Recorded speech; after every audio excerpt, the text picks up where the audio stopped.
ஆதாரமாய் 2 கொரிந்தியர் புத்தகம் 11வது அதிகாரம் 2வது வசனத்தையும் 3வது வசனத்தையும் வாசித்து கேட்போம். 2 கொரிந்தியர் 11வது அதிகாரம் 2வது வசனம் 3வது வசனம். நான் உங்களை கற்புள்ள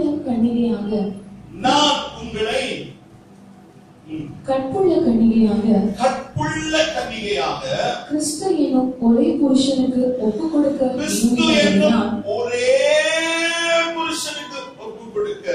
நியமித்தபடியால் உங்களுக்காக தேவ வைராக்கியம் கொண்டிருக்கிறேன். ஆகிலும் சர்ப்பமானது தன்னுடைய தந்திரத்தினாலே ஏவாளை வஞ்சித்தது போல உங்கள் மனதும் கிறிஸ்துவை பற்றிய உண்மையினின்று விலகும்படி கெடுக்கப்படுமோ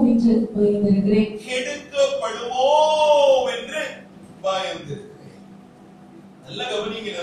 ஒரு முக்கியமான செய்தியை இன்று நாளைக்கு நாங்கள் செவி கொடுக்க போகிறோம். இந்த மாதத்தில் ஆண்டவர் சபைக்கு வித்தியாசமான ஒரு காரியத்தை பேசும்படியாக அடியனுடைய உள்ளத்திலே அவர் ஏவினார். நல்ல கவனிங்க.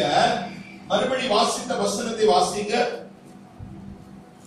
நான் உங்களை கற்புள்ள கன்னிகையாக யார் இந்த நான், யார் இந்த உங்களை? நல்ல கவனிங்க.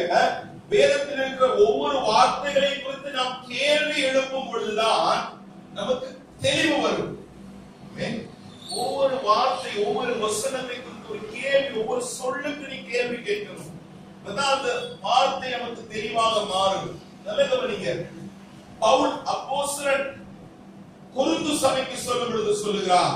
பவுல் சபையை பார்த்து சொல்லுகிறார். ஒரு ஊழியக்காரன் சபைக்கு சொல்லுகிறார். எப்படி சொல்லுகிறார்? சபையே, நான் உங்களை என்ன செய்திருக்கிறேன்? கற்புள்ள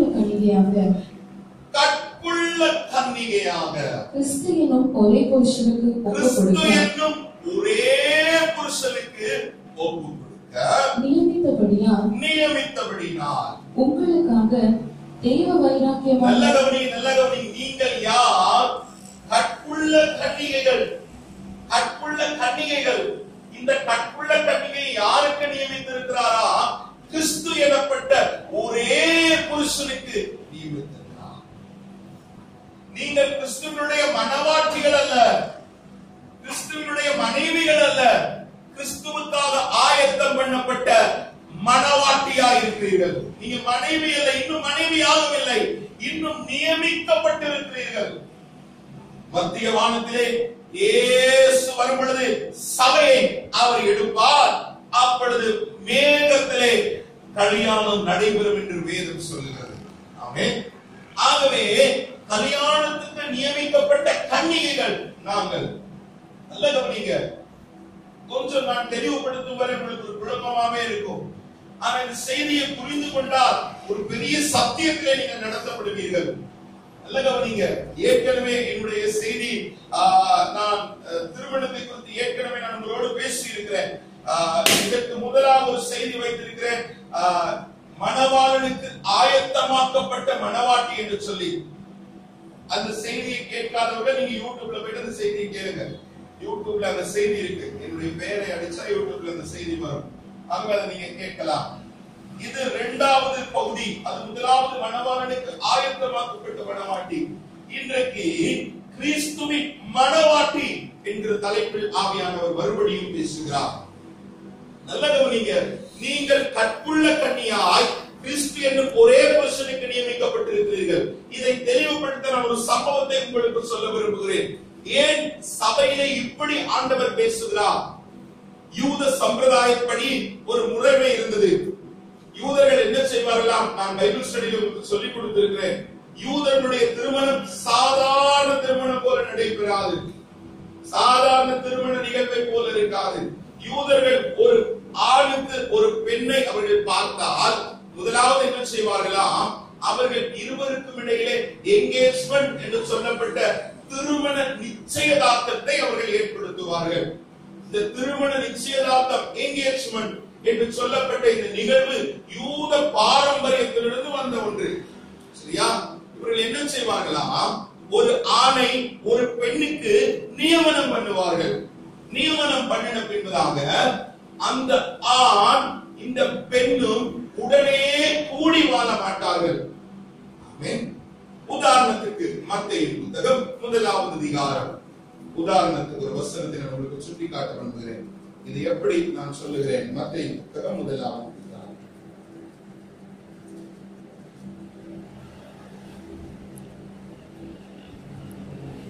19வது வசனத்தை வாசி. 18ல இருந்து.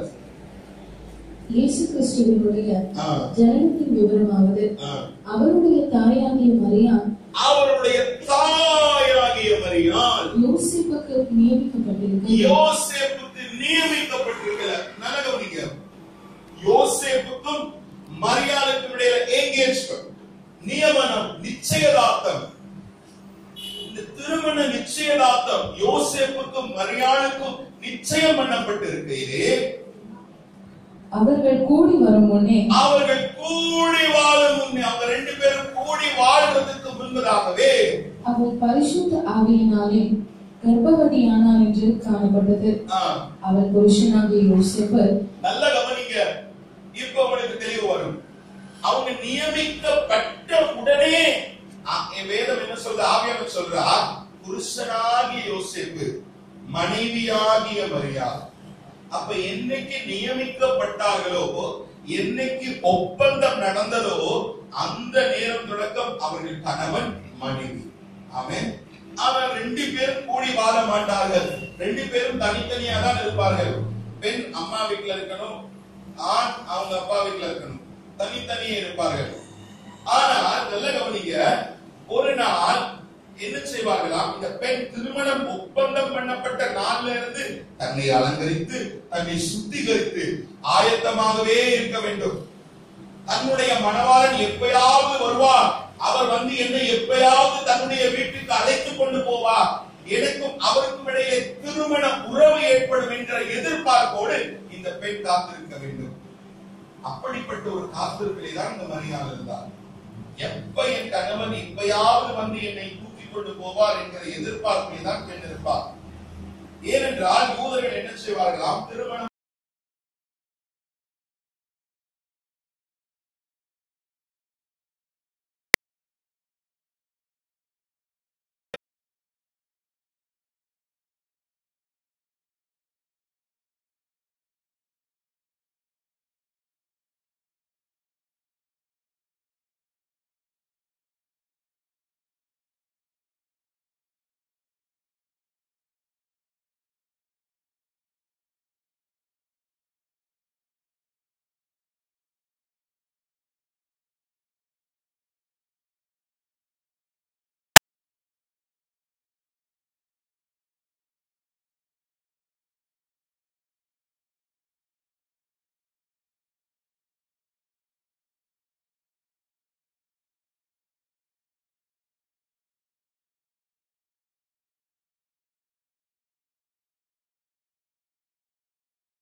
எதற்காக பரிசுத்த ஆவியை பெற்றீர்கள்? எதற்காக இன்றைக்கு ஒவ்வொரு ஞாயிற்றுக்கிழமை சபைக்கு வாருகிறீர்கள்? எதற்காக இவ்வளவு கஷ்டப்பட்டு ராவெல்லாம் ஜெபம் பண்ணி தேவ சமூகத்திலே காத்திருந்து செய்தி ஆயத்தம் பண்ணி உங்களோடு வந்து பேசுகிறேன்? காரணம், கிறிஸ்து என்னும் ஒரே புருஷனுக்கு நியமிக்கப்பட்ட கன்னியாகிய நீ அவர் வரும்பொழுது அவரோடு கூட மேகத்திலே எடுத்துக் கொள்ளப்பட வேண்டும். அதுதான் முக்கியம். அதுதான் அவருடைய நோக்கம். கிறிஸ்து என்னும் ஒரே புருஷனுக்கு நியமிக்கப்பட்ட கன்னி பழுதற்றவளா, குற்றமற்றவளா, பரிசுத்தம் உள்ளவளா, தேவன் பிரியப்படுகிற பாத்திரமா அவள் மாற வேண்டும். அதுதான் தேவனுடைய நோக்கம். அதுதான் ஊழியக்காரனுடைய எண்ணம். வேற ஒன்றுமல்ல. உன்னை உருவாக்க காரணம், உன்னை சீர்படுத்த காரணம், உன்னை சீரமைக்க காரணம், உன்னை எதிர்த்து சொல்ல காரணம், உன்னை குட்டி காட்ட காரணம், நீ தேவன் வரும்பொழுது அவருக்கு முன்னாக நீ prepare ஆன பிரைடாய் நிற்க வேண்டும். அதான் தேவனுடைய ஆண்டவரே. உன்னிடத்தில் கேட்க மாட்டார், ஏன் தான் கடை கேட்பார், என்ன கேட்பா? இந்த சபை ஏன் உனக்கு இந்த சபையை நடத்துறேடி? நல்ல கவனிங்க. ஒரு மனுஷன் தூர தேசமாய் பிரயாணம் போனார். பைபிள் எத்தனை பேர் வாசிக்கிறீங்க? ஒரு மனுஷன் தூர தேசமாய் பிரயாணம் போனார். அவர் போகும் பொழுது ஒரு மனுஷனுக்கு அவனவன் திறமைக்கு தக்கதாக, ஒருவனுக்கு 5 தாலந்து, ஒருவனுக்கு 3 தாலந்து, இன்னொருவனுக்கு 5. அவர் மறுபடியும் வர்ற நேரம் என்ன கேட்டார்? 5 பெற்றவர் என்ன செஞ்சான்? இன்னும் 5 கொடுத்தான். 3 பெற்றவன் இன்னும் 3 கொடுத்தான். 1 தாளந்து பெற்றவனும் நிலத்துல புதைச்சு அதை மறைச்சு அதை ஒழிச்சு அதை பத்திரமா பாதுகாத்து ஆண்டவரே நான் அந்த ஒண்ணு சோம்பேறியான ஊழியக்காரனே, நீ போ, நரகத்துல போ, நெருப்புல வந்து போ அப்படின்னு சொன்னார். உங்களை பரலோகம் கொண்டு போக நான் நெருப்பு வேணுமா? நீங்க எல்லாம் பரலோகம் போகணும், நான் நெருப்பு வேணுமா? அப்ப நான் உங்களை சரிப்படுத்தி சீர்படுத்தி உங்களை உருவாக்கி உங்களை வடிவமைத்து தேவன் பார்க்கும்பொழுது சரியான ஒரு சிருஷ்டியாய் சரியான ஒரு பாத்திரமாய் உங்களை உருவாக்கி கொடுத்தால்தான் பரலோகம் நான் கொடுத்த இந்த கற்புள்ள கன்னி நிமித்தம் அது மகிழ்ந்து உன்னை கிறிஸ்து என்னும் ஒரே புருஷனுக்கு மணவாட்டியாய் மாற்ற